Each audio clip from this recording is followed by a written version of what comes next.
நண்பு உறவுகள் அனைவருக்கும் வணக்கம். இன்னைக்கு அம்பாள் பிரித்திங்கிரா தேவி முன்னாடி இந்த வீடியோ போடுறேன். ஏன் அப்படின்னா, நம்ம உறவுகள் எவ்வளவு கஷ்டத்தில் வேணுமாலும் இருங்க, எப்படிப்பட்ட பிரச்சனை வேணுமாலும் இருக்கட்டும், அது எந்த ரூபத்தில் இருக்கட்டும், உண்மையில் உங்களுடைய மனசு சுத்தம், நீங்கள் எந்த தவறும் பண்ணலை அப்படின்னா ஸ்க்ரீனில் நம்பர் கொடுத்துருக்கேன், கால் பண்ணு. நான் உங்களுக்காக பூஜை பண்ணுறேன். ஏன்னா பூஜை பண்ணுறாரு, இவருக்கு ஏதாவது தட்சணை கொடுக்கணுமா அப்படின்னா இல்லை.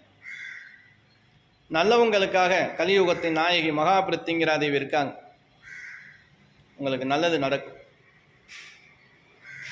உங்கள் பேர், ராசி, நட்சத்திரம், கோத்திரம், எந்த ஊர் இது சொன்னால் மட்டும் போதும். ஸ்க்ரீனில் நம்பர் கொடுக்குறேன், ஃபோன் பண்ணுங்கள்.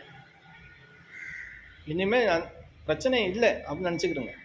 ஒரே மண்டலம் 48 நாள் உங்களுக்கு ஒரு சங்கல்ப பூஜை, சிறப்பான பூஜை. தடைகள் எல்லாம் உடைஞ்சிருங்க. காரியம் சித்தியாகும், நல்லது நடக்கும், நல்லது மட்டுமே நடக்கும்.